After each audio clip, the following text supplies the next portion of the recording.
ਦਾ Punjab talks channel ਦੇਖ ਰਹੇ ਦਰਸ਼ਕਾਂ ਦਾ ਸਵਾਗਤ ਹੈ। ਪ੍ਰੋਗਰਾਮ ਖਾਸ ਖਬਰ ਲੈ ਕੇ ਤੁਹਾਡੇ ਰੂਬਰੂ ਆ ਦੋਸਤੋ। ਜੋ ਖਬਰਾਂ ਅੱਜ ਦੀਆਂ ਨੇ ਉਹਨਾਂ ਦੇ ਵਿੱਚ ਪਹਿਲੀ ਖਬਰ ਇਹ ਹੈ ਕਿ ਦੇਸ਼ ਭਰ ਦੇ ਵਿੱਚ ਆਨਲਾਈਨ ਜਿਹੜੀ ਠੱਗੀ ਆ ਉਹ ਇੰਨੀ ਵੱਧਦੀ ਜਾ ਰਹੀ ਹੈ। ਹੁਣ ਇੱਕ ਹੋਰ ਨਵਾਂ ਤਰੀਕਾ ਆਇਆ ਜਿਸ ਨੂੰ ਸੁਣ ਕੇ ਤੁਸੀਂ ਹੈਰਾਨ ਰਹਿ ਜਾਓਗੇ।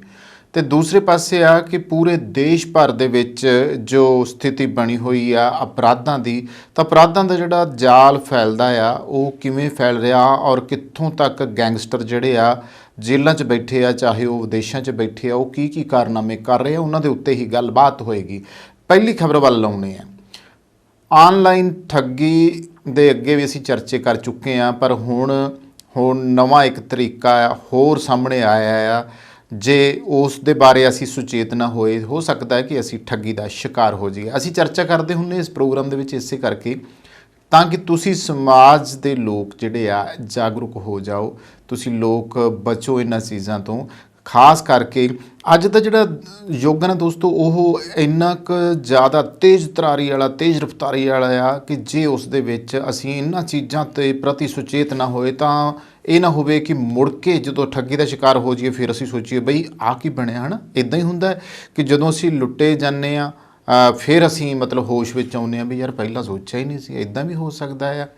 ਕਈ ਵਾਰੀ ਇੱਦਾਂ ਹੁੰਦਾ ਨਾ ਕਿ ਤੁਸੀਂ ਕੋਈ ਸਮਾਨ ਜਿਹੜਾ ਮੰਗਾਇਆ ਅਤੇ ਉਹ ਆਇਆ ਆਪਾਂ ਨੂੰ ਕੋਈ ਕੋਰੀਅਰ ਆ ਗਈ ਆ। ਇੱਕ ਠੱਗੀ ਉਹ ਹੁੰਦੀ ਹੈ, ਇੱਕ ਠੱਗੀ ਉਹ ਆ ਕਿ ਪੈਸਾ ਧੇਲਾ ਜਿਹੜਾ ਆ ਉਹਦੇ ਬਾਰੇ ਆਪਾਂ ਨੂੰ ਕੋਈ ਫੋਨ ਕਾਲ ਆਉਂਦੀ, ਜਿਵੇਂ ਬਾਹਰੋਂ ਫੋਨ ਕਾਲਸ ਆ ਰਹੀਆਂ ਸੀਗੀਆਂ, ਉਹਦੇ ਬਾਰੇ ਆਪਾਂ ਵੀ ਗੱਲ ਕੀਤੀ ਸੀਗੀ।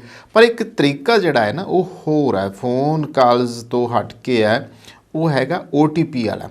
OTP ਹੁਣ ਆਪਾਂ ਨੂੰ ਆਉਂਦੀ ਆ। ਦੇਖੋ ਬੈਂਕ ਦਾ ਵੀ ਜਦੋਂ ਸੁਨੇਹਾ ਆਉਂਦਾ ਹੈ, ਜਦੋਂ ਅਸੀਂ ਕਈ ਵਾਰੀ ਔਨਲਾਈਨ ਪੈਸੇ ਜਿਹੜੇ ਆ ਉਹ ਟ੍ਰਾਂਜੈਕਸ਼ਨ ਕਰਦੇ ਆ, ਟ੍ਰਾਂਸਫਰ ਕਰਦੇ ਆ, ਔਰ ਉਸ ਵੇਲੇ ਵੀ ਉਹ OTP ਦੀ ਮੰਗ ਜਿਹੜੀ ਆ ਉਹ ਕੀਤੀ ਜਾਂਦੀ ਹੈ। ਕਈ ਵਾਰੀ ਅਸੀਂ ਬੈਂਕ ਦੇ ਨਾਲ ਰਾਬਤੇ 'ਚ ਹੁੰਦੇ ਨੇ, ਅਤੇ ਕਈ ਉਸ ਭੁਲੇਖੇ ਦੇ ਵਿੱਚ ਜਦੋਂ OTP ਨੰਬਰ, ਕਈ ਵਾਰੀ ਐਂ ਲੱਗਦਾ ਵੀ ਬੈਂਕੋਂ ਹੀ ਕਾਲ ਆ ਗਈ ਅਤੇ ਉਹ ਕੋਈ OTP ਨੰਬਰ ਮੰਗ ਬਹਿੰਦਾ ਹੈ, ਤਾਂ ਅਸੀਂ ਮਿੰਟ ਲਾਉਂਦੇ ਹਾਂ ਵੀ ਹਾਂ ਵੀ OTP ਆ ਗਈ ਹੋਣੀ ਆ ਅਤੇ ਚਲੋ ਦੇ ਦਈਏ। ਅਤੇ ਫਿਰ ਬਾਅਦ 'ਚ ਪਤਾ ਲੱਗਦਾ ਹੈਗਾ ਕਿ ਜਦੋਂ ਅਗਲਾ ਮੈਸੇਜ ਬੈਂਕ ਦਾ ਹੀ ਆਇਆ ਪਿਆ ਹੁੰਦਾ ਹੈ ਕਿ ਤੁਹਾਡੇ ਖਾਤੇ ਵਿੱਚੋਂ ਇੰਨੇ ਪੈਸੇ ਜਿਹੜੇ ਆ ਉਹ ਕੱਟੇ ਗਏ। ਫਿਰ ਤੁਸੀਂ ਹੈਰਾਨ ਹੁੰਦੇ ਆ ਵੀ ਮੈਂ ਨਾ ਤਾਂ ਕਿਸੇ ਨੂੰ ਭੇਜੇ ਹੈ ਅਤੇ ਨਾ ਕੋਈ ਇਹੋ ਜਿਹੀ ਗੱਲ ਹੋਈ ਹੈ, ਨਾ ਮੇਰੇ ਕੋਲ ਕਿਸੇ ਨੇ ਮੰਗੇ ਸੀ, ਫਿਰ ਇਹ ਕਿਵੇਂ ਕੱਟੇ ਗਏ। ਅਤੇ ਫਿਰ ਤੁਹਾਨੂੰ ਖਿਆਲ ਆਉਂਦਾ ਕਿ ਜਿਹੜੀ OTP ਵਾਲਾ ਆਇਆ ਸੀਗਾ ਸੁਨੇਹਾ, ਉਹ ਅਸਲ ਦੇ ਵਿੱਚ ਠੱਗਾਂ ਦਾ ਸੀਗਾ। ਇਹ ਔਨਲਾਈਨ ਠੱਗੀ ਦਾ ਨਵਾਂ ਤਰੀਕਾ ਹੈ। ਤਾਂ ਸੋਸ਼ਲ ਮੀਡੀਆ ਦੇ ਦੌਰ ਦੇ ਵਿੱਚ ਲੋਕ ਆਮ ਕਰਕੇ ਠੱਗੀ ਦਾ ਸ਼ਿਕਾਰ ਹੋ ਰਿਹਾ। ਅਜਿਹੇ 'ਚ ਠੱਗੀ ਦੇ ਮਾਮਲੇ ਜਿਹੜੇ ਆਏ ਦਿਨ ਸਾਹਮਣੇ ਆ ਰਹੇ ਆ। ਪੁਲਿਸ ਨੂੰ ਵੀ ਹੁਣ ਜਿਹੜੇ ਨਵੇਂ ਤਜਰਬੇ ਆ ਉਹ ਹੋ ਰਹੇ ਆ। ਅਤੇ ਦੱਸ ਦਈਏ ਕਿ ਸਾਈਬਰ ਕ੍ਰਾਈਮ ਸੈੱਲ ਨੂੰ ਹੁਣ ਅਜਿਹੀਆਂ ਕਈ ਸ਼ਿਕਾਇਤਾਂ ਮਿਲ ਰਹੀਆਂ ਪੰਜਾਬ ਦੇ ਵਿੱਚ, ਜਿਨ੍ਹਾਂ ਦੇ ਵਿੱਚ ਇਹ ਜਿਹੜੇ ਠੱਗ ਆ, ਜਿਨ੍ਹਾਂ ਨੂੰ ਨੌਸਰਬਾਜ਼ ਵੀ ਕਿਹਾ ਜਾਂਦਾ, ਨਵੇਂ ਤਰੀਕਿਆਂ ਨਾਲ ਲੋਕਾਂ ਨੂੰ ਆਨਲਾਈਨ ਠੱਗੀ ਦਾ ਸ਼ਿਕਾਰ ਬਣਾ ਰਹੇ ਨੇ। ਜ਼ਾਹਿਰ ਹੈ ਕਿ ਹੁਣ OTP ਹਾਸਲ ਕਰਨ ਲਈ ਕੋਰੀਅਰ ਨੂੰ ਜ਼ਰੀਆ ਜਿਹੜਾ ਆ ਉਹ ਬਣਾਇਆ ਜਾਂਦਾ। ਹੁਣ ਦੇਖੋ ਕੋਰੀਅਰ ਵਾਲੇ ਤਾਂ ਸਾਡੇ ਨਾਲ ਵਾਹ ਵਾਸਤਾ ਪੈਂਦਾ ਹੀ ਹੈ ਨਾ, ਅਸੀਂ ਕੁਛ ਨਾ ਕੁਛ ਕੋਰੀਅਰ ਕਰਦੇ ਰਹਿੰਦੇ ਹਾਂ ਅਤੇ ਸਾਨੂੰ ਕੋਰੀਅਰ ਆਉਂਦੀ ਰਹਿੰਦੀ ਹੈ ਨਾ। ਉਹ ਵੀ ਮੰਗਦੇ ਆ ਵੀ ਆਹ OTP ਆ ਗਈ ਜੀ, ਦੇਖਿਓ ਜਰਾ ਹੈ ਨਾ, ਮੈਨੂੰ ਦਿਓ ਜਵਾਬ। ਹੁਣ ਜੇ ਤੁਸੀਂ ਕੋਰੀਅਰ ਵਾਲੇ ਨੂੰ ਨਹੀਂ ਦਿਓਗੇ OTP, ਹਾਂ, ਜਾਂ ਫਿਰ ਮੰਨ ਕੇ ਚੱਲੋ ਊਂ ਹੀ ਤੁਹਾਨੂੰ ਘਰੇ ਬੈਠੇ ਨੂੰ ਫੋਨ ਆ ਜੇ ਵੀ ਮੈਂ ਜੀ ਕੋਰੀਅਰ ਵਾਲਾ ਜੀ, ਤੁਹਾਡੀ ਇੱਕ ਕੋਰੀਅਰ ਆਈ ਹੈ, ਤੁਹਾਡੇ OTP ਆਈ ਹੋਣੀ ਹੈ, ਤੁਸੀਂ ਉਹ ਦੇ ਦਿਓ, ਇੱਦਾਂ ਕਰਕੇ ਆ। ਤਾਂ ਉਹ ਜਿਹੜੀ OTP ਹੈ ਉਹ ਪ੍ਰਾਪਤ ਕਰਨ ਲਈ ਕੋਰੀਅਰ ਨੂੰ ਹੁਣ ਇਹਨਾਂ ਨੇ ਜ਼ਰੀਆ ਬਣਾਇਆ, ਜਿਸ ਦੇ ਤਹਿਤ ਹੁਣ ਲੋਕਾਂ ਨੂੰ ਠੱਗੀ ਦਾ ਸ਼ਿਕਾਰ ਜਿਹੜਾ ਆ ਉਹ ਬਣਾਇਆ ਜਾਂਦਾ ਆ। ਕੋਰੀਅਰ ਬਿਨਾਂ ਬੁਕਿੰਗ ਦੇ ਭੇਜਿਆ ਜਾ ਰਿਹਾ ਆ। ਗਾਹਕ ਵੱਲੋਂ ਮਨ੍ਹਾ ਕਰਨ ਤੇ ਕੈਂਸਲ ਕਰਨ ਦੀ ਆੜ 'ਚ ਗਾਹਕ ਦੇ ਮੋਬਾਈਲ ਤੋਂ OTP ਉਸੇ ਦੇ ਸਾਹਮਣੇ ਲੈ ਕੇ ਖਾਤਿਆਂ ਨੂੰ ਕੁਝ ਹੀ ਮਿੰਟਾਂ ਦੇ ਵਿੱਚ ਸਾਫ਼ ਕਰ ਦਿੱਤਾ ਜਾਂਦਾ। ਵੇਖੋ ਕਿੱਡੀ ਹੈਰਾਨੀ ਦੀ ਗੱਲ ਹੈ। ਝਟਕਾ ਲੱਗਦਾ ਵੀ ਜੀ ਗੱਲ ਸੁਣ ਕੇ ਵੀ ਅੱਛਾ ਇੱਦਾਂ ਵੀ ਹੁੰਦਾ। ਹੁਣ ਤਾਂ ਅਸੀਂ ਡਰਾਂਗੇ, ਅਸੀਂ ਬਚਾਂਗੇ ਇਹਨਾਂ ਮਾਮਲਿਆਂ ਦੇ ਵਿੱਚ। ਤਾਂ ਪੁਲਿਸ ਨੂੰ ਮਿਲੀਆਂ ਸ਼ਿਕਾਇਤਾਂ ਇਸ ਗੱਲ ਦਾ ਜ਼ਿਕਰ ਹੋਇਆ ਆ ਕਿ ਠੱਗਾਂ ਵੱਲੋਂ ਠੱਗੀ ਕਰਨ ਦੇ ਨਵੇਂ ਤਰੀਕੇ ਦੀ ਇਹ ਝਲਕ ਮਿਲੀ ਹੈ। ਪੁਲਿਸ ਨੇ ਇਸ ਮਾਮਲੇ ਉੱਤੇ ਅਹਿਮ ਇੰਕਸ਼ਾਫ ਕੀਤਾ ਕਿ ਜਿਨ੍ਹਾਂ ਦੇ ਨਾਲ ਠੱਗੀ ਹੋਈ ਹੈ, ਜਦੋਂ ਉਹਨਾਂ ਦੀ ਸ਼ਿਕਾਇਤਾਂ ਉਹਨਾਂ ਤੱਕ ਪਹੁੰਚੀਆਂ ਤਾਂ ਉਹਨਾਂ ਨੇ ਪੁੱਛਿਆ ਵੀ ਬਈ ਕਿਹੜਾ ਤਰੀਕਾ ਸੀਗਾ ਵੀ ਤੁਹਾਡੇ ਨਾਲ ਜਿਹੜੀ ਠੱਗੀ ਵੱਜੀ ਆ। ਤਾਂ ਉਹਨਾਂ ਨੇ ਫਿਰ ਦੱਸਿਆ ਵੀ ਆਹ ਤਰੀਕਾ ਸੀਗਾ ਜੀ, ਸਾਡੇ ਨਾਲ ਕੋਰੀਅਰ ਵਾਲਾ ਕਹਿ ਕੇ ਆਏ ਆ ਵੀ ਤੁਹਾਡੀ ਕੋਰੀਅਰ ਆਈ ਆ, ਫਿਰ OTP ਨੰਬਰ ਆਇਆ, OTP ਦੇ ਜ਼ਰੀਏ ਹੀ ਇਹੋ ਜਿਹਾ ਯਾਨੀ ਕਿ ਉਹਨਾਂ ਨੇ ਪੰਗਾ ਖੜਾ ਕੀਤਾ ਕਿ ਜਿਸ ਤੋਂ ਬਾਅਦ ਖਾਤਾ ਜਿਹੜਾ ਸੀਗਾ ਉਹ ਬਿਲਕੁਲ ਸਾਫ਼ ਕਰਤਾ। ਇਸ ਤਰ੍ਹਾਂ ਦੇ ਮਾਮਲੇ ਪੰਜਾਬ ਹੀ ਨਹੀਂ ਹੋਰਨਾਂ ਸੂਬਿਆਂ ਦੇ ਵਿੱਚੋਂ ਵੀ ਸਾਹਮਣੇ ਆ ਰਹੇ ਹੈ, ਜਦੋਂ ਕਿ ਇਹਨਾਂ ਮਾਮਲਿਆਂ ਦੇ ਵਿੱਚ ਬੜੀ ਸਾਵਧਾਨੀ ਜਿਹੜੀ ਹੈ ਉਹ ਵਰਤਣੀ ਚਾਹੀਦੀ ਹੈ। ਤੇ ਇੰਜ ਸਮਝੋ ਕਿ ਠੱਗੀ ਦੀ ਪੂਰੀ ਖੇਡ ਸਾਈਬਰ ਠੱਗਾਂ ਵੱਲੋਂ ਖੇਡੀ ਜਾ ਰਹੀ ਹੈ। ਤੇ ਠੱਗਾਂ ਵੱਲੋਂ ਜਿਹੜਾ ਇਹ ਨਵਾਂ ਤਰੀਕਾ ਆ ਠੱਗੀ ਮਾਰਨ ਵਾਲਾ, ਇਸ ਦੇ ਵਿੱਚ ਠੱਗ ਆਪਣੇ ਹੀ ਲੋਕਾਂ ਨੂੰ ਕੋਰੀਅਰ ਦੇ ਏਜੰਟ ਬਣਾ ਕੇ ਲੋਕਾਂ ਦੇ ਘਰਾਂ ਵਿੱਚ ਭੇਜਦੇ ਆ, ਜੋ ਜਾ ਕੇ ਕਹਿੰਦੇ ਆ ਕਿ ਉਹਨਾਂ ਦਾ ਕੋਰੀਅਰ ਆਇਆ ਆ। ਸਾਹਮਣੇ ਵਾਲੇ ਦਾ ਰਿਐਕਸ਼ਨ ਹੁੰਦਾ ਕਿ ਉਸਨੇ ਤਾਂ ਕੋਰੀਅਰ ਮੰਗਵਾਇਆ ਹੀ ਨਹੀਂਗਾ। ਹੁੰਦਾ ਨਾ, ਹੁਣ ਜੇ ਆਪਣੇ ਨਾਲ ਵੀ ਇਹ ਗੱਲ ਬੀਤੇ ਤੇ ਆਪਾਂ ਨੂੰ ਵੀ ਇਹ ਮਹਿਸੂਸ ਹੋਊਗਾ ਵੀ ਆਪਾਂ ਤਾਂ ਕੋਰੀਅਰ ਮੰਗਾਇਆ ਨਹੀਂਗਾ। ਤੇ ਇਸ ਤੋਂ ਬਾਅਦ ਕੋਈ ਏਜੰਟ ਕਹਿੰਦਾ ਹੈ ਕਿ ਠੀਕ ਹੈ ਜੀ, ਮੈਂ ਇਸ ਨੂੰ ਕੈਂਸਲ ਕਰ ਦਿੰਦਾ ਆ, ਇਸ ਲਈ ਤੁਹਾਡੇ ਫੋਨ ਦੇ ਉੱਤੇ ਇੱਕ OTP ਆਵੇਗਾ, ਉਹ ਮੈਨੂੰ ਦੇ ਦਿਓ ਤੇ ਤੁਹਾਡਾ ਕੋਰੀਅਰ ਵਾਪਸ ਚਲਾ ਜਾਊਗਾ। ਹੁਣ ਮੈਂ ਤੁਹਾਨੂੰ ਤਾਂ ਦੁਬਾਰਾ ਵਿਸਥਾਰ ਨਾਲ ਦੱਸ ਰਿਹਾ ਇਹ ਕਿ ਐਦਾਂ ਹੁੰਦਾ ਆ। ਤੇ ਫਿਰ ਹੁੰਦਾ ਕੀ ਆ, ਫਿਰ ਏਜੰਟ ਫੋਨ ਤੇ ਆਪਣੇ ਕਸਟਮਰ ਕੇਅਰ ਏਜੰਟ ਦੀ ਗੱਲ ਕਰਾਉਂਦਾ ਆ ਤੇ ਫਿਰ ਇੱਕ OTP ਉਕਤ ਸ਼ਖਸ ਦੇ ਫੋਨ ਦੇ ਉੱਤੇ ਭੇਜ ਦਿੰਦਾ, ਜਿਹਦੇ ਲਈ ਉਹ ਕੋਰੀਅਰ ਲੈ ਕੇ ਆਇਆ ਹੁੰਦਾ, ਜਿਸ ਨਾਲ ਉਹ ਕੋਰੀਅਰ ਏਜੰਟ ਨੂੰ ਦੇ ਦਿੰਦਾ ਆ ਤੇ ਉਸ ਦੇ ਜਾਂਦੇ ਹੀ 10-15 ਮਿੰਟਾਂ ਦੇ ਵਿੱਚ ਉਹਨਾਂ ਦੇ ਖਾਤੇ ਵਿੱਚੋਂ ਕਿਸੇ ਦੂਜੇ ਖਾਤੇ 'ਚ ਪੈਸਿਆਂ ਦੀ ਟ੍ਰਾਂਜੈਕਸ਼ਨ ਹੋਣ ਲੱਗ ਪੈਂਦੀ ਹੈ। ਤਾਂ ਠੱਗੀ ਕਰਨ ਵਾਲੇ ਇਹ ਜਿਹੜੇ ਲੋਕ ਆ ਨਾ, ਇਹਨਾਂ ਦੇ ਕੋਲੇ ਬੈਂਕ ਖਾਤਿਆਂ ਦੀ ਪੂਰੀ ਡਿਟੇਲ ਹੁੰਦੀ ਆ।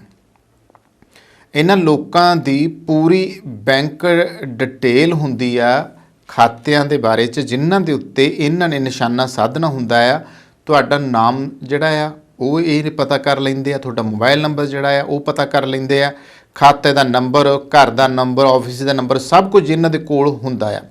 ਠੱਗੀ ਕਰਨ ਲਈ ਇਹ ਬਦਮਾਸ਼ ਸਮੇਂ ਅਤੇ ਜਗ੍ਹਾ ਦਾ ਖਾਸ ਖਿਆਲ ਰੱਖਦੇ ਆ ਤਾਂ ਕਿ ਅਪਰਾਧ ਕਰਦੇ ਸਮੇਂ ਇਹ ਕਿਸੇ ਦੀ ਪਕੜ ਵਿੱਚ ਨਾ ਆ ਸਕਣ। ਤੇ ਇਹ ਵੀ ਗੱਲ ਸਾਹਮਣੇ ਆਈ ਹੈ ਕਿ ਠੱਗੀ ਤੋਂ ਪਹਿਲਾਂ ਜਗ੍ਹਾ ਦੀ ਰੇਕੀ ਇਹ ਕਰ ਲੈਂਦੇ ਆ ਵੀ CCTV ਕੈਮਰੇ ਵਗੈਰਾ ਜਾਂ ਇੱਦਾਂ ਦੀਆਂ ਕੋਈ ਚੀਜ਼ਾਂ ਤਾਂ ਨਹੀਂ ਲੱਗੀਆਂ ਹੋਈਆਂ। ਹੁਣ ਤਾਂ ਖੈਰ ਆਮ ਜਿਹੀਆਂ ਗੱਲਾਂ ਨਾ, CCTV ਕੈਮਰੇ ਤਾਂ ਹੁਣ ਘਰ ਘਰ ਲੱਗੇ ਹੋਏ ਆ ਤਕਰੀਬਨ। ਹੁਣ ਤਾਂ ਅੱਗੇ ਸ਼ਹਿਰਾਂ 'ਚ ਹੁੰਦਾ ਸੀ, ਹੁਣ ਤਾਂ ਪਿੰਡਾਂ ਦੇ ਵਿੱਚ ਵੀ ਜਿਹੜੇ ਆ ਉਹ CCTV ਕੈਮਰੇ ਲੋਕੀ ਲਵਾਉਣੇ ਸ਼ੁਰੂ ਕਰਤੇ ਆ। ਤੇ ਇਸ ਕਰਕੇ ਉਹ ਇਹਨਾਂ ਚੀਜ਼ਾਂ ਦਾ ਖਾਸ ਖਿਆਲ ਕਰਦੇ ਆ ਰੇਕੀ ਕਰਕੇ। ਜੇਕਰ ਤੁਹਾਡੇ ਕੋਲੇ ਹੁਣ ਖਾਸ ਤੌਰ 'ਤੇ ਗੱਲ ਇਹ ਆ ਕਿ ਜਦੋਂ ਇਦਾਂ ਦੇ ਠੱਗ ਆਉਂਦੇ ਆ, ਫਿਰ ਉਹ ਤੁਹਾਨੂੰ ਪਚਲਾਵੇ 'ਚ ਲੈ ਲੈਂਦੇ ਆ, ਤੁਸੀਂ ਉਹਨਾਂ ਦੀਆਂ ਗੱਲਾਂ 'ਚ ਆ ਜਾਂਦੇ ਹੋ। ਦੇਖੋ, ਸਾਡੇ ਬਾਰ ਦੇ ਵਿੱਚ, ਸਾਡੇ ਬੂਹੇ ਦੇ ਵਿੱਚ ਜੇ ਕੋਈ ਕੋਰੀਅਰ ਵਾਲਾ ਆ ਜਾਂਦਾ ਨਾ, ਤੇ ਅਸੀਂ ਉਹਨੂੰ ਕਦੇ ਮੋੜਾਂਗੇ ਥੋੜ੍ਹੀ। ਸਾਨੂੰ ਤਾਂ ਐਂ ਲੱਗਿਆ ਵੀ ਹਾਂ ਯਾਰ, ਹੋ ਸਕਦਾ ਕੋਈ ਕੋਰੀਅਰ ਜਿਹੜੀ ਆਈ ਹੈ, ਬਹੁਤੀ ਵਾਰੀ ਇਹ ਹੁੰਦਾ ਨਾ, ਤੇ ਉਹ ਕਹਿ ਦਿੰਦੇ ਆ ਕਿ ਕੋਰੀਅਰ ਆਈ ਹੈ, ਤੇ ਆਪਾਂ ਮਨਾ ਕਰਾਂਗੇ ਵੀ ਕੋਰੀਅਰ ਆਈ, ਆਪਾਂ ਨੂੰ ਖੁਸ਼ੀ ਹੁੰਦੀ ਹੈ ਵੀ ਕੋਰੀਅਰ 'ਚ ਕੋਈ ਚੀਜ਼ ਆਈ ਹੋਣੀ ਹੈ ਤੇ ਆਪਾਂ ਜ਼ਰੂਰ ਲੈ ਲਈਏ। ਤਾਂ ਕਈ ਵਾਰੀ ਇਹ ਹੁੰਦਾ ਕਿ ਆਪਾਂ ਚਾਉ ਦੇ ਵਿੱਚ ਵੀ ਕੋਈ ਚੀਜ਼ ਆਈ ਹੈ ਤੇ ਆਪਾਂ ਇਸੇ ਮਾਮਲੇ ਵਿੱਚ ਹੀ ਉਹਨਾਂ ਦੇ ਚੁੰਗਲ ਦੇ ਵਿੱਚ ਫਸ ਜਾਂਦੇ ਹਾਂ। ਤਾਂ ਵੱਡੀ ਗੱਲ ਹੈ ਕਿ ਬਹੁਤ ਸਾਰੀਆਂ ਜਿਹੜੀਆਂ ਖਬਰਾਂ ਆ ਪੂਰੇ ਦੇਸ਼ ਭਰ 'ਚੋਂ ਇਹੋ ਜਿਹੀਆਂ ਆ ਰਹੀਆਂ ਨੇ ਜਿਹਦੇ ਵਿੱਚ ਲੋਕ ਠੱਗੀ ਦਾ ਸ਼ਿਕਾਰ ਹੋ ਰਹੇ ਆ। ਪਰ ਹੁਣ ਗੱਲ ਇੱਥੇ ਇਹ ਹੈ ਕਿ ਇਹ ਜਿਹੜੀ ਨਵੀਂ OTP ਵਾਲੀ ਠੱਗੀ ਆ, ਜਿਹੜੇ ਕੋਰੀਅਰ ਵਾਲੇ ਬਣ ਕੇ ਠੱਗੀ ਮਾਰਨੀ ਸ਼ੁਰੂ ਕਰਤੀ ਹੈ ਲੋਕਾਂ ਨੇ, ਇਹਦਾ ਜਿਹੜਾ ਹੱਲ ਹੈ ਉਹ ਕੀ ਹੋਣਾ ਚਾਹੀਦਾ ਹੈ, ਇਹਦਾ ਬਚਾਅ ਆਪਾਂ ਕਿਵੇਂ ਕਰਨਾ ਆ, ਇਹ ਤੇ ਆਪਾਂ ਨਿਗਾਹ ਮਾਰਦੇ ਹਾਂ।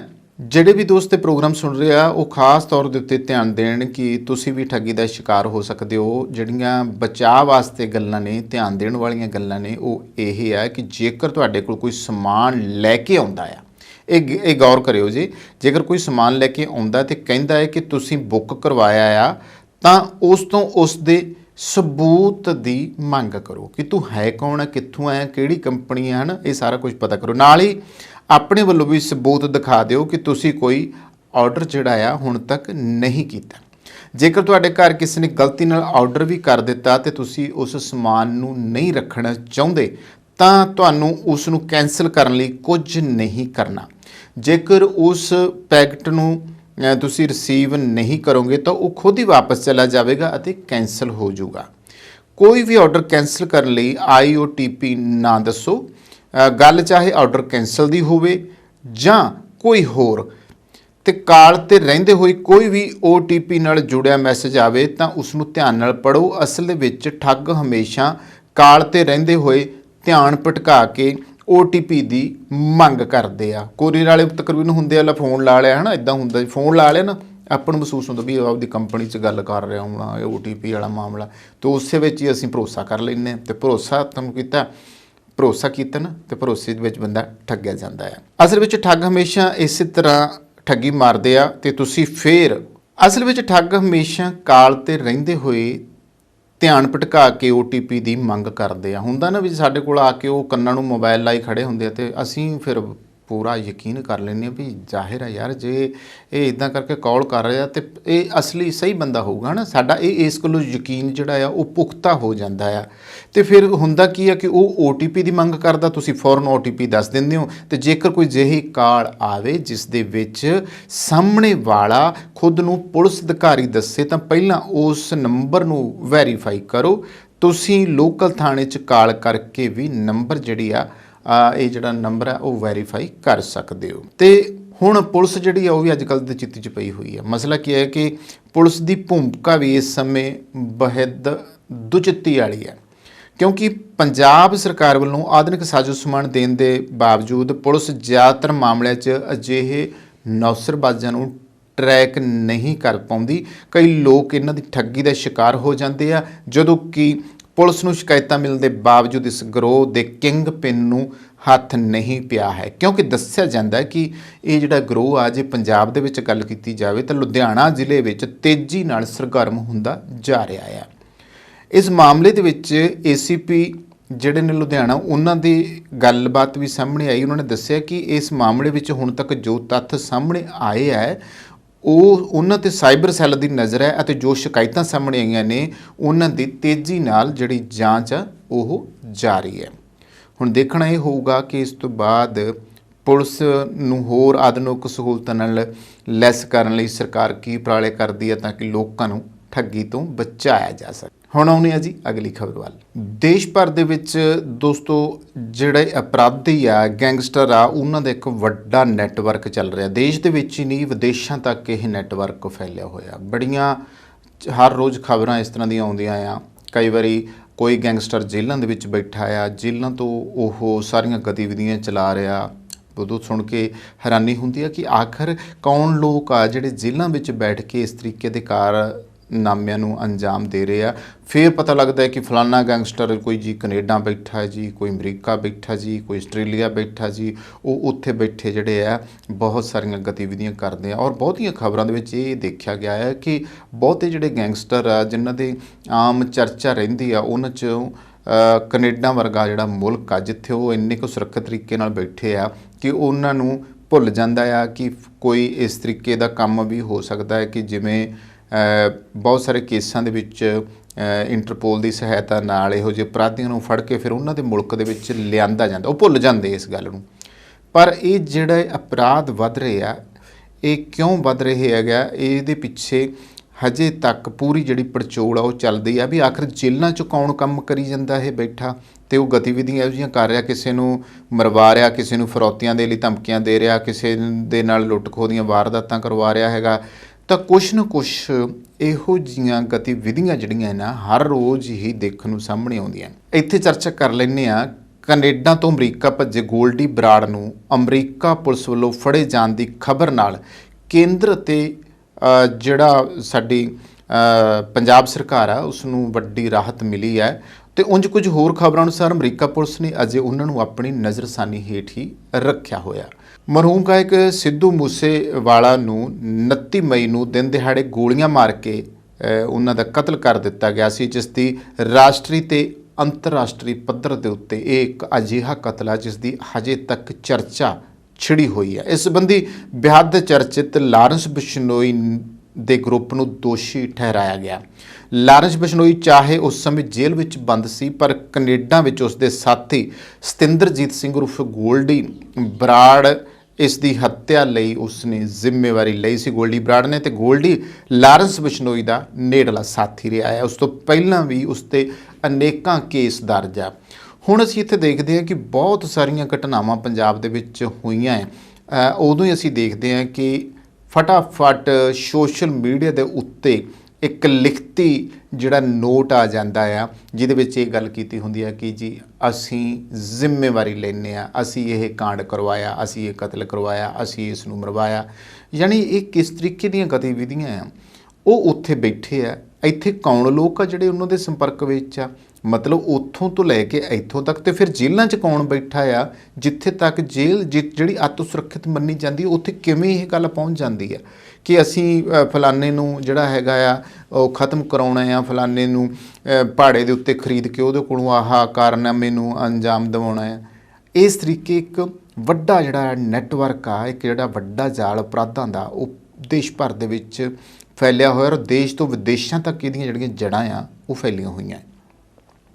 ਅੱਜ ਕੱਲ੍ਹ ਹਾਲਾਤ ਇਹ ਬਣੇ ਆ ਕਿ ਚਾਹੇ ਵੱਡੇ ਗੈਂਗਸਟਰ ਜੇਲ੍ਹਾਂ ਦੇ ਵਿੱਚ ਬੰਦ ਹੋਣ, ਦੇਖੋ ਹੈਰਾਨੀ ਦੀ ਗੱਲ ਆ, ਪਰ ਉੱਥੇ ਹੀ ਉਹ ਆਪਣੀਆਂ ਮਿੱਥੀਆਂ ਕਾਰਵਾਈਆਂ ਦੀ ਯੋਜਨਾ ਬਣਾਉਣ ਅਤੇ ਉਸ ਨੂੰ ਅਮਲ ਵਿੱਚ ਲਿਆਉਣ ਵਿੱਚ ਸਫਲ ਹੋ ਜਾਂਦੇ ਆ। ਤੇ ਬਾਹਰ ਉਹਨਾਂ ਦਾ ਜਾਲ ਇਸ ਕਦਰ ਫੈਲਿਆ ਹੋਇਆ ਕਿ ਕਿਸੇ ਵੀ ਕਾਰਵਾਈ ਨੂੰ ਉਹਨਾਂ ਦੇ ਸਾਥੀ ਆਸਾਨੀ ਦੇ ਨਾਲ ਪੂਰਾ ਕਰ ਦਿੰਦੇ ਨੇ। ਖਬਰਾਂ ਅਨੁਸਾਰ ਸਿੱਧੂ ਮੂਸੇਵਾਲਾ ਨੂੰ ਮਾਰਨ ਦੀ ਯੋਜਨਾ ਵੀ ਜੇਲ੍ਹ ਦੇ ਵਿੱਚੋਂ ਬਣੀ ਸੀਗੀ। ਜਗ ਜ਼ਾਹਿਰ ਗੱਲ ਹੈ, ਇਹਦੇ ਵਿੱਚ ਕੋਈ ਅਤਕਥਨੀ ਨਹੀਂ ਹੈਗੀ ਕਿ ਹੋਈ ਉੱਥੋਂ ਸੀਗੀ, ਕਿ ਸਾਰੀਆਂ ਗਤੀਵਿਧੀਆਂ ਉੱਥੋਂ ਜਿਹੜੀਆਂ ਆ ਉਹ ਛਿੜੀਆਂ ਆ।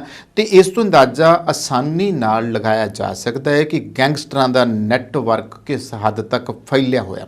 ਅੱਜ ਵੱਡੀ ਗਿਣਤੀ ਵਿੱਚ ਅਪਰਾਧਿਕ ਕਾਰਵਾਈਆਂ ਕਰਨ ਵਾਲੇ ਲੋਕ ਜਿੰਨੇ ਪੰਜਾਬ ਵਿੱਚ ਵਿਚਰ ਰਹੇ ਨੇ, ਉਸ ਤੋਂ ਕਿਤੇ ਵੱਧ ਹੋਰ ਵੱਖ-ਵੱਖ ਰਾਜਾਂ ਤੇ ਵਿਦੇਸ਼ਾਂ ਵਿੱਚ ਵੀ ਉਹ ਪੂਰੀ ਤਰ੍ਹਾਂ ਸਰਗਰਮ ਆ।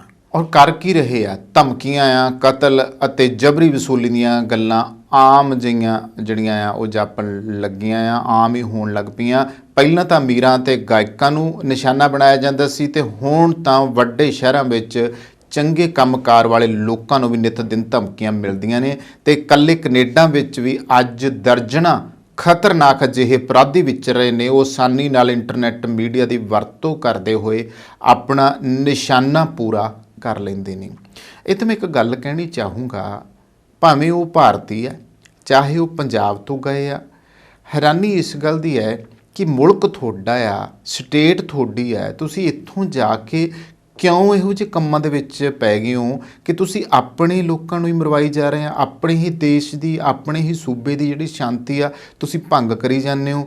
ਕਿਉਂ ਇਹੋ ਜਿਹੇ ਕੰਮਾਂ 'ਚ ਪੈ ਗਏ? ਜ਼ਿੰਦਗੀ ਉਹਨਾਂ ਦੀ ਵੀ ਇੱਕ ਵਾਰੀ ਜਿਨ੍ਹਾਂ ਨੂੰ ਤੁਸੀਂ ਮਰਵਾ ਰਹੇ ਹੋ, ਜ਼ਿੰਦਗੀ ਤੁਹਾਡੀ ਵੀ ਇੱਕ ਵਾਰੀ ਆ, ਸੋਹਣੇ ਤਰੀਕੇ ਨਾਲ ਗੁਜ਼ਾਰ ਲਓ। ਜੇ ਤੁਸੀਂ ਬਾਹਰ ਵਿਦੇਸ਼ਾਂ 'ਚ ਬੈਠੇ ਹੋ ਤਾਂ ਘੱਟੋ ਘੱਟ ਤੁਸੀਂ ਇਸ ਗੱਲ ਨੂੰ ਤਾਂ ਹਯਾ ਮੰਨ ਲਓ ਯਾਰ ਕਿ ਆਪਦੀ ਸੋਹਣੀ ਖੂਬਸੂਰਤ ਜ਼ਿੰਦਗੀ ਬਿਤਾ ਲਓ। ਮੁੜ ਕੇ ਜੋ ਫਿਰ ਕੱਲ੍ਹ ਨੂੰ ਪੁਲਿਸ ਦੇ ਜਾਂ ਇੰਟਰਪੋਲ ਦੇ ਕੰਘੇ ਵਿੱਚ ਫਸੋਗੇ, ਫਿਰ ਆ ਕੇ ਤਾਂ ਤੁਹਾਨੂੰ ਫਿਰ ਉਹ ਪਾਣੀ ਤਾਂ ਪੁਲਾਂ ਦੇ ਥੱਲੋਂ ਹੀ ਲੰਘਣਾ ਹੈ। ਇਸ ਗੱਲ ਤੋਂ ਤਾਂ ਬਚਾਅ ਕਰਨਾ ਪਊ ਨਾ, ਪਰ ਨਹੀਂ ਹਟਦੇਗੇ ਕਿਉਂਕਿ ਪਤਾ ਨਹੀਂ ਕਿਸ ਮਿੱਟੀ ਦੇ ਬਣੇ ਹੁੰਦੇ ਆ, ਪਤਾ ਨਹੀਂ ਕਿਹੜੇ ਮਾਹੌਲ ਦੇ ਵਿੱਚ ਪਲ ਕੇ ਉਹ ਇਸ ਲੈਵਲ ਤੱਕ ਪਹੁੰਚੇ ਹੁੰਦੇ ਆ ਕਿ ਜਿਹਨੂੰ ਚੰਗਾ ਨਹੀਂ ਕਿਹਾ ਜਾ ਸਕਦਾ। ਬੜਾ ਘਟੀਆ ਲੈਵਲ ਹੁੰਦਾ ਇਹੋ ਜਿਹੇ ਲੋਕਾਂ ਦਾ, ਜਿਹੜੇ ਸਿਰਫ ਇਹਨਾਂ ਕੰਮਾਂ ਦੇ ਵਿੱਚੋਂ ਹੀ ਪੈਸੇ ਕਮਾਉਂਦੇ ਆ ਤੇ ਫਿਰ ਇੱਦਾਂ ਹੀ ਦਾਅਵੇ ਕਰਕੇ ਉਹ ਆਹ ਕੁਛ ਕਰ ਰਹੇ ਆ। ਪਰ ਗੱਲ ਇਹ ਹੁੰਦੀ ਆ ਕਿ ਆਖਰ ਕਦੋਂ ਪਰਤਣਗੇ ਇਹ ਆਪਣੇ ਘਰਾਂ ਵੱਲ? ਕਦੋਂ ਇਹ ਮੁੱਖ ਧਾਰਾ ਵਿੱਚ ਆਉਣਗੇ? ਜਾਂ ਫਿਰ ਇਸੇ ਤਰ੍ਹਾਂ ਹੀ ਗਤੀਵਿਧੀਆਂ ਕਰਕੇ ਇੱਕ ਗੁੰਡਾਗਰਦੀ ਵਿੱਚ, ਗੈਂਗਸਟਰਵਾਦੀ ਦੇ ਵਿੱਚ ਜਿਹੜਾ ਹੈ ਆਪਦਾ ਜਿਹੜਾ ਨਾਂ ਆ ਉਹ ਦਰਜ ਕਰਾ ਕੇ ਰੱਖਣਗੇ? ਇਹਨਾਂ ਨੂੰ ਖੁਦ ਵੀ ਸੋਚਣਾ ਚਾਹੀਦਾ ਇਹ ਕਰ ਕੀ ਰਹੇ ਆ, ਕਿਉਂ ਵੱਡੇ ਪੱਧਰ ਦੇ ਉੱਤੇ ਜਿਹੜੇ ਆ ਲੋਕਾਂ ਦੇ ਨਾਲ ਇਸ ਤਰ੍ਹਾਂ ਦੀਆਂ ਸਾਜ਼ਿਸ਼ਾਂ ਕਰਵਾ ਰਹੇ ਆ, ਕਤਲ ਕਰਵਾ ਰਹੇ ਆ, ਫਰੋਤੀਆਂ ਦੇ ਲਈ ਸਾਜ਼ਿਸ਼ਾਂ ਰਚ ਰਹੇ ਆ, ਧਮਕੀਆਂ ਦਿੱਤੀਆਂ ਜਾ ਰਹੀਆਂ ਆ, ਤੇ ਕਿਸੇ ਨੂੰ ਯਾਨੀ ਕਿ ਜਿਹੜਾ ਆ ਉਹ ਬਖਸ਼ਿਆ ਨਹੀਂ ਜਾ ਰਿਹਾ ਕਿਉਂਕਿ ਚੁਣ ਰਹੇ ਆ। ਔਰ ਉਹ ਲਗਾਤਾਰ ਜਿਹੜੇ ਨੈਟਵਰਕ ਆ ਉਹ ਫੈਲਦਾ ਜਾ ਰਿਹਾ, ਉਹ ਚੱਲਦਾ ਜਾ ਰਿਹਾ ਹੈ। ਹੁਣ ਗੱਲ ਇਹ ਹੈ ਕਿ ਉਹ ਜਿਹੜੇ ਅਪਰਾਧੀ ਹੈ ਉਹ ਚਾਹੇ ਕੈਨੇਡਾ 'ਚ ਬੈਠਿਆ, ਜਿਵੇਂ ਹੁਣ ਇੰਟਰਨੈੱਟ 'ਤੇ ਅਸੀਂ ਦੇਖਦੇ ਹਾਂ, ਫੇਸਬੁੱਕ ਦੇ ਉੱਤੇ ਉਹ ਆਪਦੀਆਂ ਪੋਸਟਾਂ ਪਾ ਦਿੰਦੇ ਆ, ਇੰਸਟਾਗ੍ਰਾਮ 'ਤੇ ਉਹਦੀਆਂ ਪੋਸਟਾਂ ਪਾ ਕੇ ਆ, ਚਾਹੇ ਉਹ ਧਮਕੀ ਦੇਣੀ ਹੋਵੇ ਤਾਂ ਵੀ ਉਹਦੇ ਉੱਤੇ ਤਾਂ ਦੇਈ ਜਾਂਦੇ ਆ। ਤਾਂ ਬਹੁਤ ਸਾਰਾ ਕੁਛ ਇਹੋ ਜਿਹਾ ਦੇਖਣ ਨੂੰ ਮਿਲਦਾ। ਦੁੱਖ ਅਤੇ ਅਫਸੋਸ ਦੀ ਗੱਲ ਇਹ ਹੈ ਕਿ ਇਹਨਾਂ ਗੈਂਗਸਟਰਾਂ ਨੇ ਆਪਣੇ ਕਈ ਸਿਆਸੀ ਆਕਾ ਵੀ ਬਣਾਏ ਹੋਏ ਆ ਅਤੇ ਇਹ ਅਕਸਰ ਵੱਖ-ਵੱਖ ਪਾਰਟੀਆਂ ਦੇ ਸਮਾਗਮਾਂ ਵਿੱਚ ਵਿਚਰਦੇ ਰਹਿੰਦੇ ਆ। ਇੱਕ ਤਰ੍ਹਾਂ ਨਾਲ ਇਹਨਾਂ ਨੂੰ ਕਈ ਰਾਜਨੀਤਿਕ ਆਗੂ, ਸਿਆਸੀ ਛਤਰੀ ਵੀ ਪ੍ਰਦਾਨ ਕਰਦੇ ਨੇ ਤੇ ਪਿਛਲੇ ਲੰਮੇ ਸਮੇਂ ਤੋਂ ਪੁਲਿਸ ਵੱਲੋਂ ਇਹਨਾਂ ਦੇ ਖਿਲਾਫ ਵੱਡੀਆਂ ਕਾਰਵਾਈਆਂ ਕੀਤੀਆਂ ਜਾ ਰਹੀਆਂ ਨੇ। ਪਰ ਇਹਨਾਂ ਦੀ ਗਿਣਤੀ ਇੰਨੀ ਵੱਧ ਚੁੱਕੀ ਹੈ ਕਿ ਪੁਲਿਸ ਲਈ ਉਹ ਇੱਕ ਵੱਡੀ ਚੁਣੌਤੀ ਬਣੇ ਹੋਏ ਆ। ਪਿਛਲੇ ਦਿਨੀ ਅਸੀਂ ਦੇਖਿਆ ਕਿ ਵੱਖ-ਵੱਖ ਸ਼ਹਿਰਾਂ ਤੋਂ ਜਿੱਥੇ ਪੁਲਿਸ ਦੇ ਗੈਂਗਸਟਰਾਂ ਦੇ ਨਾਲ ਮੁਕਾਬਲਿਆਂ ਦੀਆਂ ਖਬਰਾਂ ਆਉਂਦੀਆਂ ਰਹੀਆਂ ਨੇ, ਉੱਥੇ ਨਿੱਤ ਦਿਨ ਵੱਖ-ਵੱਖ ਥਾਵਾਂ 'ਤੇ ਗੋਲੀਆਂ ਚੱਲਣ ਦਾ ਸਿਲਸਿਲਾ ਵੀ ਜਾਰੀ ਰਿਹਾ ਆ। ਸਰਹੱਦ ਪਾਰ ਤੋਂ ਵੀ ਇਹਨਾਂ ਨੂੰ ਪੂਰੀ ਜਿਹੜੀ ਸ਼ੈ ਆ ਉਹ ਮਿਲੀ ਹੋਈ ਹੈ। ਕਾਰਨ ਦੱਸ ਦਿੰਦਾ ਕਿ ਆਮ ਤੌਰ 'ਤੇ ਇੱਕ ਗੱਲ ਕਿਹਾ ਜਾਂਦਾ ਹੈ ਕਿ ਜੇ ਪਿੰਡ ਦੇ ਵਿੱਚ ਇੱਕ ਕਹਾਵਤ ਬੋਲੀ ਜਾਂਦੀ ਸੀਗੀ ਕਿ ਜੇ ਸ਼ਰੀਕ ਦਾ ਘਰ ਬਰਬਾਦ ਕਰਨਾ ਨਾ ਤੇ ਉਹਦੇ ਪੁੱਤ ਨੂੰ ਮਾੜੇ ਕੰਮਾਂ ਦੇ ਉੱਤੇ ਲਾ ਦਿਓ। ਜੇ ਗੁਆਂਢੀ ਨੂੰ ਵੇਖ ਨਹੀਂ ਸਿਖਾਉਂਦਾ ਤੇ ਫਿਰ ਉਹ ਇਦਾਂ ਹੀ ਕਰਦਾ ਹੈ ਵੀ ਕੋਈ ਨਾ ਕੋਈ ਇਹੋ ਜਿਹੀ ਹੀਲ ਹੁਜਤ ਕਰਦਾ ਹੈ ਉਸਦੇ ਪਰਿਵਾਰ ਦੇ ਵਿੱਚ। ਉਸ ਦੇ ਜਿਵੇਂ ਪੁੱਤ ਵਾਲੀ ਗੱਲ ਆਉਂਦੀ ਹੈ ਕਿ ਪੁੱਤ ਨੂੰ ਵਿਗਾੜ ਦਿਓ, ਮਾੜੇ ਕੰਮਾਂ 'ਤੇ ਲਾ ਦਿਓ, ਤੇ ਫਿਰ ਉਹ ਖਾਨਦਾਨ ਜਿਹੜਾ ਆਪੇ ਬਰਬਾਦ ਹੋ ਜਾਂਦਾ ਹੈ। ਮੈਂ ਇਸ ਮਿਸਾਲ ਨੂੰ ਸੂਬੇ ਦੇ ਨਾਲ ਜੋੜਦਾ, ਦੇਸ਼ ਦੇ ਨਾਲ ਜੋੜਦਾ ਹਾਂ। ਕਿਸੇ ਦੇਸ਼ ਕੌਮ ਦੀ ਨੌਜਵਾਨ ਪੀੜ੍ਹੀ ਨੂੰ ਜੇ ਤੁਸੀਂ ਗਲਤ ਰਾਹੇ ਤੋਰਦੇ ਹੋ ਤੇ ਉਸ ਦੇਸ਼ ਨੂੰ ਬਰਬਾਦ ਕਰਨ ਦੇ ਵਿੱਚ ਤਾਂ ਫਿਰ ਕੋਈ ਵੱਡੀ ਗੱਲ ਰਹਿ ਹੀ ਨਹੀਂ ਜਾਂਦੀਗੀ, ਕਿਉਂਕਿ ਜਿਸ ਕੌਮ ਦੀ, ਨਸਲ ਦੀ, ਦੇਸ਼ ਦੀ, ਸਮਾਜ ਦੀ ਨੌਜਵਾਨ ਪੀੜ੍ਹੀ ਕੁਰਾਹੇ ਪੈ ਜਾਵੇ ਨਾ, ਫਿਰ ਉਸ ਦਾ ਵਾਲੀ ਵਾਰਸ ਸਿਵਾਏ ਉਸ ਵਾਹਿਗੁਰੂ ਤੋਂ ਹੋਰ ਕੋਈ ਨਹੀਂ ਹੁੰਦਾ ਗਾ। ਇਸ ਲਈ ਹਾਲਾਤ ਇਹ ਜਿਹੇ ਹੁਣ ਬਣਾਏ ਆ ਕਿ ਕੰਡਿਆਲੀਆਂ ਤਾਰਾਂ ਨੂੰ ਪਾਰ ਕਰਨਾ ਔਖਾ ਨਹੀਂ ਰਿਹਾ ਗਾ, ਕਿਉਂਕਿ ਹੁਣ ਜੇ ਗੱਲ ਕਰੀਏ ਪਾਕਿਸਤਾਨ ਦੀ ਮਦਦ ਅਤੇ ਸ਼ਹਿ 'ਤੇ ਵੱਡੀ ਮਾਤਰਾ ਵਿੱਚ ਹਥਿਆਰ ਅਤੇ ਨਸ਼ੇ ਡਰੋਨਾਂ ਰਾਹੀਂ ਭੇਜੇ ਜਾਣ ਲੱਗਿਆ। ਇੰਨੀਆਂ ਗਤੀਵਿਧੀਆਂ ਵੱਧ ਗਈਆਂ ਕਿ ਹੈਰਾਨੀ ਆਉਂਦੀ ਹੈ ਕਿ ਰੋਜ਼ ਹੀ ਇੰਨੇ ਡਰੋਨ ਅਤੇ ਨਸ਼ਾ ਆ ਰਿਹਾ, ਹਥਿਆਰ ਆ ਰਹੇ ਉਹਨਾਂ ਡਰੋਨਾਂ, ਜਿਹੜੇ ਸਾਡੀ ਬਾਰਡਰ ਸਿਕਿਉਰਿਟੀ ਫੋਰਸ ਉਹਨਾਂ ਨੂੰ ਫੜਦੀ ਜਾ ਰਹੀ ਆ। ਰੋਜ਼ਾਨਾ ਦੇ ਅਖਬਾਰ ਭਰੇ ਪਏ ਹੁੰਦੇ ਇਹੋ ਜਿਹੀਆਂ ਖਬਰਾਂ ਦੇ ਨਾਲ। ਸੁਰੱਖਿਆ ਬਲਾਂ ਵੱਲੋਂ ਕਈ ਵਾਰੀ ਇਹਨਾਂ ਨੂੰ ਡੇਗ ਵੀ ਲਿਆ ਜਾਂਦਾ, ਕਈ ਅਪਰਾਧੀਆਂ ਨੂੰ ਗਿਰਫਤ ਵਿੱਚ ਵੀ ਲਿਆ ਜਾਂਦਾ, ਪਰ ਇਸ ਗੱਲ ਦਾ ਅੰਦਾਜ਼ਾ ਲਗਾਇਆ ਬੜਾ ਮੁਸ਼ਕਿਲ ਹੈ ਕਿ ਅਜਿਹਾ ਕਿੰਨਾ ਕੁਝ ਸਰਹੱਦ ਤੋਂ ਸੁਰੱਖਿਅਤ ਲੰਘ ਕੇ ਸਾਡੇ ਤੱਕ ਜਿਹੜਾ ਆ ਉਹ ਗਲਤ ਹੱਥਾਂ ਤੱਕ ਪੁੱਜ ਰਿਹਾ ਆ ਤੇ ਇਹ ਸਿਲਸਿਲਾ ਖਤਮ ਹੋਣ ਦੇ ਵਿੱਚ ਨਹੀਂ ਆ ਰਿਹਾ। ਹੁਣ ਜਿਹੜੀ ਆ ਵੱਡੀ ਚਿੰਤਾ ਇਹਨਾਂ ਗੱਲਾਂ ਨੇ ਦੋਸਤੋ ਪੈਦਾ ਕਰ ਦਿੱਤੀ ਆ। ਕੌਮੀ ਜਾਂਚ ਏਜੰਸੀ ਵੀ ਲਗਾਤਾਰ ਪੰਜਾਬ ਸਮੇਤ ਉੱਤਰੀ ਭਾਰਤ ਵਿੱਚ ਛਾਪੇ ਮਾਰ ਰਹੀ ਆ। ਵੱਡੀ ਮਾਤਰਾ ਵਿੱਚ ਪਿਸਟਲ, ਜਿੰਦਾ ਕਾਰਤੂਸ, ਮੈਗਜ਼ੀਨਾਂ ਦੀ ਫੜੇ ਜਾ ਰਹੇ ਨੇ। ਬੇਹੱਦ ਵੱਧ ਚੁੱਕੇ ਗਨ ਕਲਚਰ ਦੇ ਉੱਤੇ ਕਾਬੂ ਪਾਉਣ ਦੇ ਵਿੱਚ ਪੁਲਿਸ ਅਤੇ ਪ੍ਰਸ਼ਾਸਨ ਅਜੇ ਸਫਲ ਨਹੀਂ ਹੋਇਆ। ਅਜਿਹੇ ਸਿਲਸਿਲੇ ਨੂੰ ਜਿਹੜਾ ਨੱਥ ਪਾਉਣਾ ਬੇਹੱਦ ਮੁਸ਼ਕਿਲ ਹੋ ਚੁੱਕਿਆ, ਜਿਸ ਨੇ ਇਸ ਪੱਖ ਤੋਂ ਸੂਬੇ ਦੀ ਜਿਹੜੀ ਸ਼ਾਂਤੀ ਹੈ ਉਸ ਨੂੰ ਭੰਗ ਕਰ ਦਿੱਤਾ। ਗੋਲਡੀ ਬਰਾੜ ਜਿਹੇ ਖਤਰਨਾਕ ਅਪਰਾਧੀ ਨੂੰ ਫੜਨਾ ਇੱਕ ਵੱਡੀ ਸਫਲਤਾ ਜ਼ਰੂਰ ਹੈ, ਪਰ ਇਸ ਦੇ ਨਾਲ ਇਹ ਜੋ ਆ ਬੇਹੱਦ ਵੱਡੀ ਸਮੱਸਿਆ ਹੋ ਚੁੱਕੀ ਆ। ਸਮੱਸਿਆ ਜਲਦੀ ਕੀਤਿਆਂ ਹੱਲ ਨਹੀਂ ਹੋ ਸਕੇਗੀ। ਇਸ ਤੋਂ ਹਰ ਪਹਿਲੂ ਤੇ ਪੂਰੀ ਘੋਖ ਪੜਤਾਲ ਕਰਨ ਤੋਂ ਬਾਅਦ ਇਸ ਬਾਰੇ ਕੋਈ ਸਖਤ ਅਤੇ ਪੁਖਤਾ ਯੋਜਨਾ ਜਿਹੜੀ ਆ ਉਹ ਬਣਾਉਣੀ ਚਾਹੀਦੀ ਹੈ, ਜਿਸ ਨਾਲ ਕਿ ਵੱਡੀ ਗਿਣਤੀ ਵਿੱਚ ਵਿਚਰੇ ਇਹ ਜੇ ਅਪਰਾਧੀਆਂ ਦਾ ਲੱਕ ਤੋੜਿਆ ਜਾ ਸਕੇ, ਇਸ ਅਪਰਾਧਾਂ ਦੇ ਨੈਟਵਰਕ ਨੂੰ ਖਤਮ ਕੀਤਾ ਜਾ ਸਕੇ। ਸੋ ਦੋਸਤੋ, ਇਹ ਸੀ ਦੋ ਖਬਰਾਂ ਜਿਨ੍ਹਾਂ ਦੇ ਉੱਤੇ ਆਪਾਂ ਗੱਲਬਾਤ ਕੀਤੀ। ਇੱਥੇ ਕਰਦੇ ਹਾਂ ਸਮਾਪਤ। ਧੰਨਵਾਦ। ਤੁਹਾਡੀਆਂ ਗੱਡੀਆਂ ਲਈ ਕਿਸੇ ਵੀ ਤਰ੍ਹਾਂ ਦੀ ਮੁਰੰਮਤ ਜਾਂ 4 ਵੀਲਰ ਹੈਲਪਲਾਈਨ ਜੇਕਰ ਤੁਸੀਂ ਭਾਲ ਰਹੇ ਹੋ ਤਾਂ ਸੰਪਰਕ ਕਰੋ ਤੁਹਾਡੇ ਆਪਣੇ ਸ਼ਹਿਰ ਵਿਨੀਪੈਗ 'ਚ ਟਾਊਨ ਆਟੋ ਬਾਡੀ ਵਿਖੇ। ਸਤਿ ਸ੍ਰੀ ਅਕਾਲ ਜੀ, ਮੇਰਾ ਨਾਮ ਹੈਗਾ Shamsher Singh, town auto body ਤੋਂ। ਰੱਬ ਨਾ ਕਰੇ ਤੁਹਾਡੀ ਗੱਡੀ ਨੂੰ ਕੁਝ ਹੋ ਜਾਂਦਾ ਵਾ ਤੇ ਤੁਸੀਂ ਸਿੱਧਾ ਟਾਊਨ ਆਟੋ ਬਾਡੀ ਤੇ ਆਓ। ਅਸੀਂ ਇੱਥੇ ਇਹ ਸਾਡੀ ਜਿਹੜੀ ਸ਼ਾਪ ਹੈਗੀ ਡਾਇਰੈਕਟ ਰਿਪੇਅਰ ਸ਼ਾਪ ਹੈਗੀ ਆ। ਅਸੀਂ ਆਪਣੇ ਆਪ ਹੀ ਐਮਪੀਏ ਨੂੰ ਕਾਲ ਕਰਕੇ ਤੁਹਾਡੀ ਗੱਡੀ ਦਾ ਕਲੇਮ ਖੋਲ੍ਹ ਦਿੰਦੇ ਹਾਂ ਤੇ ਤੁਹਾਡੀ ਗੱਡੀ ਦਾ ਐਸਟੀਮੇਟ ਬਣਾ ਕੇ ਐਮਪੀਏ ਨੂੰ ਭੇਜ ਦਿੰਦੇ ਹਾਂ। ਕੋਈ ਵੀ ਤੁਹਾਡੀ ਗੱਡੀ ਤੇ ਸਕ੍ਰੈਚ, ਡੈਂਟ ਜਾਂ ਕੋਈ ਤੁਹਾਡੀ ਗੱਡੀ ਦੇ ਕੋਈ ਸ਼ੀਸ਼ੇ ਤੋੜ ਗਿਆ ਵਾ, ਤੁਸੀਂ ਸਾਨੂੰ ਕਾਲ ਕਰੋ, ਅਸੀਂ ਆਪਣੇ ਆਪ ਹੀ ਗਲਾਸ ਕਲੇਮ ਖੋਲ੍ਹ ਲੈਂਦੇ। ਇਹ ਸ਼ਾਪ ਜਿਹੜੀ ਆ ਇਹ ਐਮਪੀਏ ਦੀ ਕ੍ਰੈਡਿਟ ਸ਼ਾਪ ਹੈਗੀ ਆ ਵਾ। ਅਸੀਂ ਸਿੱਧੀ ਡਾਇਰੈਕਟ ਬਿਲਿੰਗ ਕਰਦੇ ਹਾਂ ਐਮਪੀਏ ਨੂੰ। ਇੱਥੇ ਅਸੀਂ ਆਪ ਹੀ ਗਲਾਸ ਕਲੇਮ ਵੀ ਖੋਲ੍ਹਦੇ ਨੇ। ਤੁਹਾਨੂੰ ਗਲਾਸ ਕਲੇਮ ਖੋਲ੍ਹਣ ਦੀ ਫੋਨ ਦੀ ਲੋੜ ਨਹੀਂ ਹੈਗੀ। ਅਸੀਂ ਆਪਣੇ ਆਪ ਇੱਥੇ ਗਲਾਸ ਕਲੇਮ ਖੋਲ੍ਹਦੇ। ਜਦੋਂ ਤੱਕ ਤੁਹਾਡੀ ਗੱਡੀ ਇੱਥੇ ਸ਼ਾਪ 'ਤੇ ਰਹੂਗੀ ਉਦੋਂ ਤੱਕ ਅਸੀਂ ਕਾਰ ਰੈਂਟਲ ਵੀ ਦੇਵਾਂਗੇ। ਵੈਨ ਆ, ਟਰੱਕ, SUV, ਕੋਈ ਵੀ ਤੁਹਾਨੂੰ ਕਾਰ ਰੈਂਟਲ ਵੀ ਚਾਹੀਦੀ ਹੋਈ ਅਸੀਂ ਕਾਰ ਰੈਂਟਲ ਵੀ ਤੁਹਾਨੂੰ ਦੇਵਾਂਗੇ। ਆਪਣੀ ਸ਼ਾਪ ਲੋਕੇਸ਼ਨ ਹੈਗੀ ਆ 64 ਸਾਲਟਰ ਸਟਰੀਟ ਵਿਨੀਪੈਗ ਦੇ ਵਿੱਚ। ਜਿਵੇਂ ਤੁਹਾਨੂੰ ਪਤਾ ਹੀ ਹੈ ਸਨੋ ਆ ਰਹੀ ਹੈ ਵਿਨੀਪੈਗ ਦੇ ਵਿੱਚ, ਉਵੇਂ ਤੁਹਾਡੇ ਲਈ ਅਸੀਂ ਵਿੰਟਰ ਟਾਇਰ ਪ੍ਰੋਗਰਾਮ ਲੈ ਕੇ ਆਏ। ਐਮਪੀਏ ਦਾ ਵਿੰਟਰ ਟਾਇਰ ਪ੍ਰੋਗਰਾਮ ਆ, ਉਹਦੇ ਵਿੱਚ $2000 ਤੱਕ ਤੁਹਾਨੂੰ ਐਮਪੀ ਹੀ ਲੋਨ ਦਿੰਦੀ ਆ। ਵਿੰਟਰ ਟਾਇਰ ਪ੍ਰੋਗਰਾਮ ਵਿੱਚ ਅਲੋਏ ਵੀਲਸ, ਟਾਇਰ ਅਲਾਈਨਮੈਂਟ ਤੁਸੀਂ ਕਰਵਾ ਸਕਦੇ ਹੋ। ਕੋਈ ਵੀ ਤੁਹਾਨੂੰ ਜਾਣਕਾਰੀ ਦੀ ਲੋੜ ਆ ਤੁਸੀਂ ਸਾਨੂੰ ਜਦੋਂ ਮਰਜ਼ੀ ਫੋਨ ਕਰ ਲਓ 2044211300 ਤੇ, ਜਾਂ ਤੁਸੀਂ ਸਾਡੀ ਵੈਬਸਾਈਟ ਤੇ ਜਾ ਲਓ www.townautobody.ca। ਉਹਦੇ ਵਿੱਚ ਤੁਸੀਂ 24/7 ਲਾਈਵ ਚੈਟ ਤੁਸੀਂ ਏਜੰਟ ਦੇ ਨਾਲ ਕਰ ਸਕਦੇ ਹੋ। Thank you. ਹਾਂਜੀ, ਸਤਿ ਸ੍ਰੀ ਅਕਾਲ ਜੀ। ਮੇਰੀ ਗੱਡੀ ਦਾ ਇੱਥੇ ਇੱਕ ਡੈਂਟ ਜਿਹਾ ਪੈ ਗਿਆ ਸੀਗਾ। ਉਸ ਤੋਂ ਬਾਅਦ ਮੈਂ ਇਹਨਾਂ ਕੋਲ ਟਾਊਨ ਆਟੋ ਬਾਡੀ ਵਾਲਿਆਂ ਕੋਲ ਆਇਆ ਤੇ MPI ਤੋਂ ਕਲੇਮ ਲੈਣ ਤੋਂ ਬਾਅਦ ਇਹਨਾਂ ਕੋਲ ਗੱਡੀ ਆਪਾਂ ਨੇ ਰੱਖ ਦਿੱਤੀ ਤੇ ਥੋੜ੍ਹੀ ਦਿਨਾਂ ਦੇ ਵਿੱਚ ਇਹਨਾਂ ਨੇ ਗੱਡੀ ਮੇਰੀ ਪੂਰੀ ਚੰਗੀ ਤਰ੍ਹਾਂ ਮੁਕੰਮਲ ਕਰਕੇ ਸਹੀ ਕਰਕੇ ਦੇ ਦਿੱਤੀ ਹੈ ਤੇ ਨਾਲ ਦੀ ਨਾਲ ਇਹ ਇਹਨਾਂ ਨੇ ਗੱਡੀ ਦੀ ਮੇਰੀ ਦੀ ਡਿਟੇਲਿੰਗ ਵੀ ਕਰਤੀ, ਧੋਤੀ ਤੇ ਗੱਡੀ ਪੂਰੀ ਲਿਸ਼ਕਾਤੀ ਤੇ ਬਹੁਤ ਵਧੀਆ ਜਿਹੜੀ ਆ ਕਸਟਮਰ ਸਰਵਿਸ ਵੀ ਦਿੰਦੇ ਨੇ। ਤੇ ਜੇਕਰ ਤੁਹਾਨੂੰ ਉਸ ਟਾਈਮ ਤੇ ਜੇਕਰ ਤੁਹਾਡੀ ਗੱਡੀ ਖਰਾਬ ਹੋਈ ਹੈ ਤੇ ਕੋਈ ਰੈਂਟਲ ਗੱਡੀ ਤੁਸੀਂ ਚਲਾਉਣ ਨੂੰ ਲੈਣੀ ਹੈ ਤੇ ਉਹ ਵੀ ਜਿਹੜੀ ਹੈ ਤੁਹਾਨੂੰ ਪ੍ਰੋਵਾਈਡ ਕਰ ਦਿੰਦੇ ਨੇ। ਮੈਂ ਤੁਹਾਨੂੰ ਹਾਈਲੀ ਰਿਕਮੈਂਡ ਕਰਾਂਗਾ ਵਿਨੀਪੈਗ ਏਰੀਆ ਦੇ ਵਿੱਚ ਜਾਂ ਤੁਸੀਂ ਕਿਸੇ ਹੋਰ ਲਾਗ ਪਾਸ ਦੇ ਏਰੀਆ ਦੇ ਵਿੱਚ ਤੁਹਾਡੀ ਗੱਡੀ ਆ ਖਰਾਬ ਹੁੰਦੀ ਹੈ, ਤੁਸੀਂ ਇਹਨਾਂ ਕੋਲ ਪਹੁੰਚੋ ਤੇ ਬਹੁਤ ਹੀ ਵਧੀਆ ਸਰਵਿਸ ਤੇ ਜਲਦੀ ਜਿਹੜੀ ਤੁਹਾਨੂੰ ਆ ਤੁਹਾਡੀ ਗੱਡੀ ਚਲਦੀ ਕਰਕੇ ਦੇ ਦਿੰਦੇ ਨੇ। ਥੈਂਕ ਯੂ ਜੀ।